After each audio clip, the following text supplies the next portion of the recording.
masayang araw sa lahat mga kasolid. Isang masayang araw po sa inyo, Mrs. Kitchen Camera Guard. Isang masayang araw sa inyo mga kasolid. At syempre, kakatapos lang natin sa boneless crispy pata, iibay na naman natin yung iluluto natin ngayon, Mrs. Kitchen. Anong recipe mo ngayon, Mr. Kitchen? Mag-i-street food tayo. Magluluto tayo ng fried pork liver. Yun o.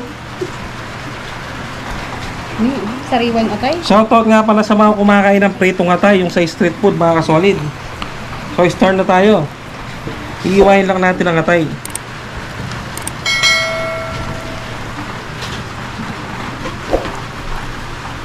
Sariwang-sariwa yung atay, Mrs. Kitchen, no?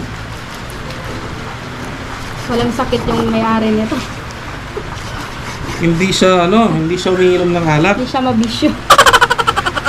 Siguro i-slice natin ng pahaba.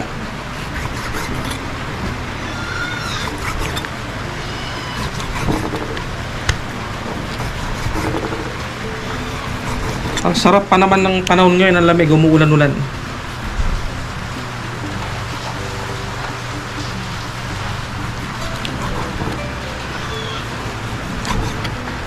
Siyempre, mamarinate natin to pagkatapos. Para mas malasa. Oo. Mapaparami na naman ang kain mo yan, Mrs. Kitchen, no? Diet muna ako ngayon, no rice. No rice ba tayo ngayon? Pero ubusin ko yan. At siyempre, natapos na natin iwain. At sasangkapan na natin. Nalagyan lang natin ng paminta. Lalagyan natin ng bawang.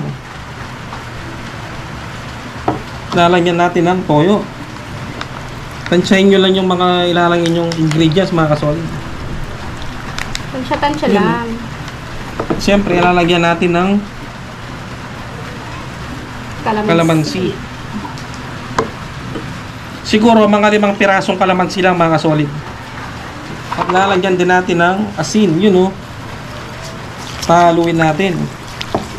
Kailangan malinis ang kamay natin mga kasolid.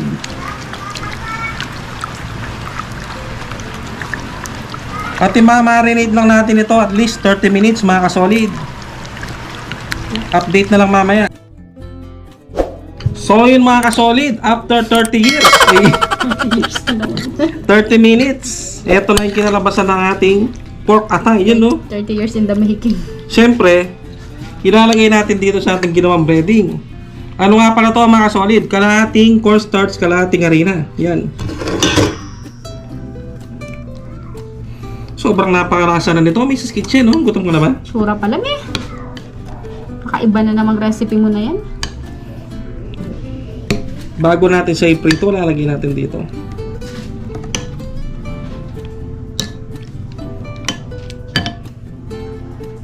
Shoutout nga pala kay Boss Randy Serrano, siyempre, at ang buong Serrano family.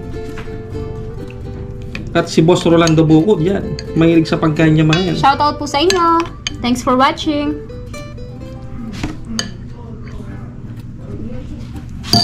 Ayun, gagayahin yung recipe na yun. I-mix lang natin yan, oh. Ganyan lang yan, mga solid. Kailangan mabalutan lahat yan, oh.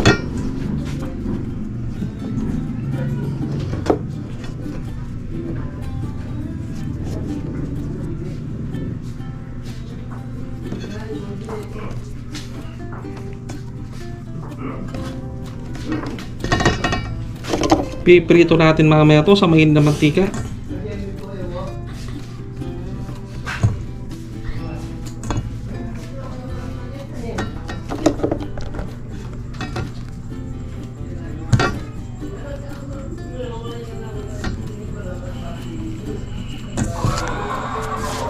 At ganun din ang gagawin natin sa second batch.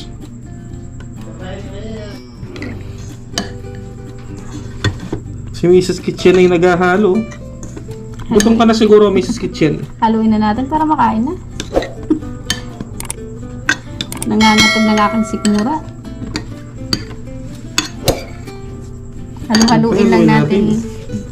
Mga kasolid, oh. Ganyan-ganyan na.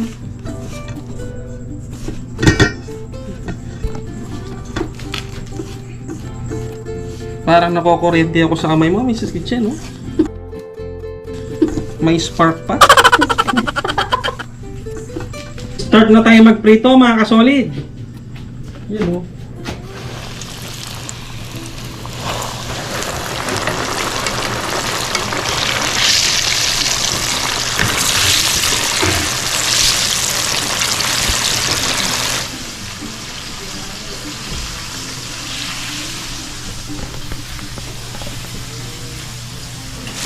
Yan o.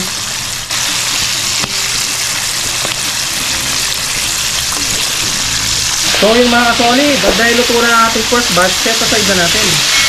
Yun o, ganito.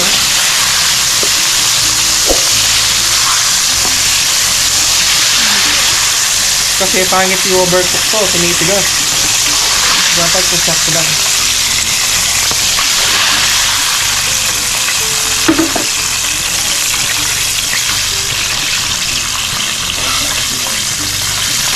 Salang na natin ang second batch mga solid at ang last batch.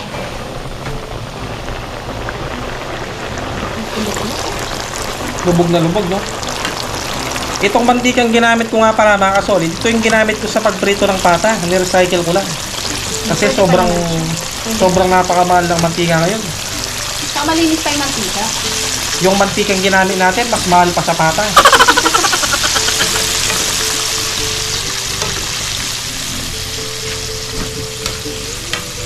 May bisita.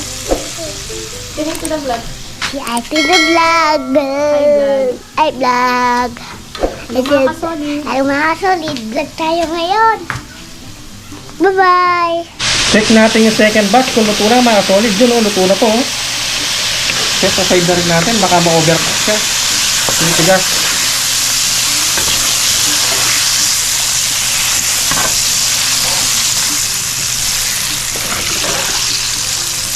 Okay. At dahil luto na ang second batch, may sa kitchen, ano gagawin natin? Kain na na. So yun mga kasolid, ito na ang ating nilutong fried pork liver. Street food. Ang sarap. Dami, no? Ay, nako. Kain po tayo mga kasolid. Sarap tingnan. Oo. Titikman ko ngayon yan. Baka sa tingin lang. Kain po tayo. Kain po. Ako na mauna. Saw-saw sa maanghang na suka. Yun, no? Meron po tayong suka na may sili, yun, no? Ang lambot. Pwede siyang ulamin mga kasolid. Grabe. Kain po tayo, Madam Any Crafty Lady.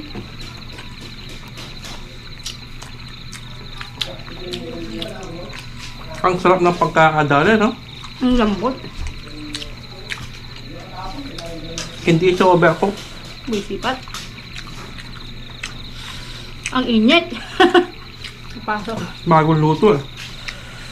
At sa mga nanonood po yan, i-comment nyo po kung sino na po yung nakatiim ng ganito sa mga street food.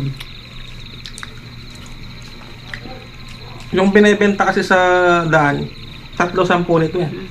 Pero hindi siya ganyan kalaki. Maliit lang siya. Tama na nipis siya. Ito makapal. Lutong-luto, oh. Kain pa.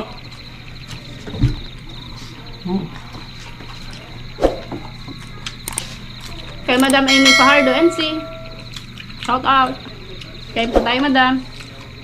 Sarap talaga ng katay ng baboy pag hindi overcook. Parang Lambot. bot. Kain po, yun, oh. Tikman mo to, boy, sipat. Ano? Okay. Sarap.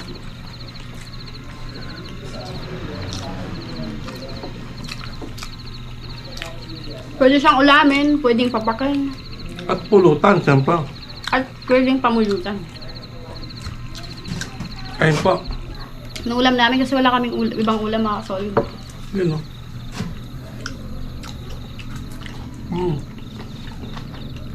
Sarap. Yung masasabi mo, boy, sipat.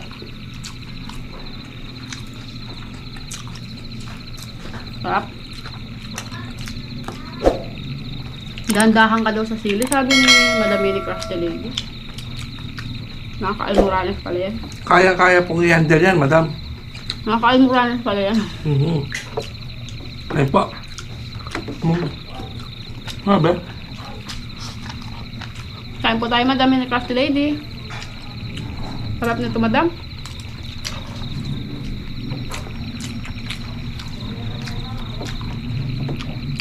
Mr. and Miss from New Zealand. Sigurado nanonood dyan mga yan.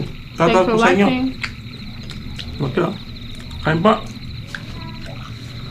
So sa suka na may sili. At saka kay Boss Randy Serrano at saka sa Serrano family. Oo. Shout out po. Hmm.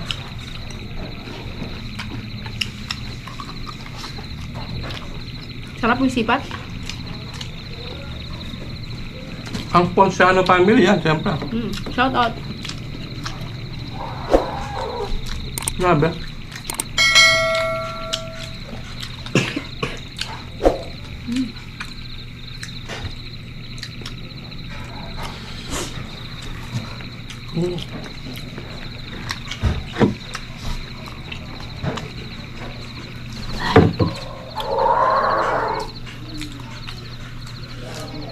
Klasa-klasa yung nilagyan natin kalamansi, toyo, pati yung bawang. Mas salty na malinamnam.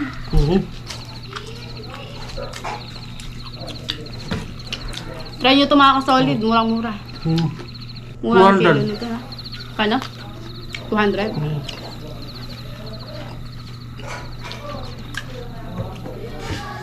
Tig 150 na yung ano, Patay. yung kalate, 150. Sarap. Pasok to sa pamulutan, no? Sarap. Tayo kasi ulam na natin. Gusto ko pa? Ayun po. Nagpawisan ko na. Yung tinatawag nilang pawis sa sarap. Kain ko kasi nakain sili. Lutong-luto. Nagpawisan dahil sa sili.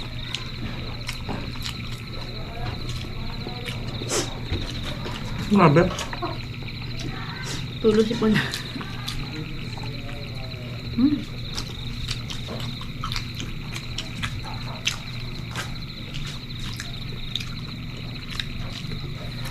No. Ha? Kuha pa ako. Grabe. Marami pa naman ilang piraso pa. Kaya yung sipat, papatira siya. Iinimin mo pa yung sabaw. Oh. Pati suka, masarap na. Pagtira mo daw si Boy Sipat. Busog na ako. Pero gusto ko pang umirit ng isa. Yun, maliit. Nung ubusin. Boy Sipat, pang isa ha. Kay Boy Sipat na daw yan. Pumunta na siya dito. Grabe. Nilapitan na tayo ni Boy Sipat ah. Tirahan daw siya.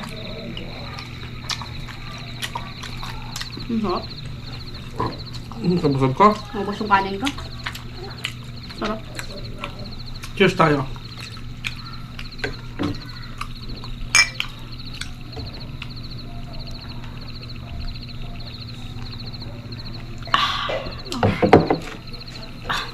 Busog. Sobrang busog ko.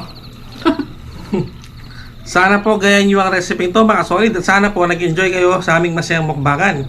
Ano, hanggang dito na lang? Tara na. Hanggang dito na lang po mga solid. God bless po.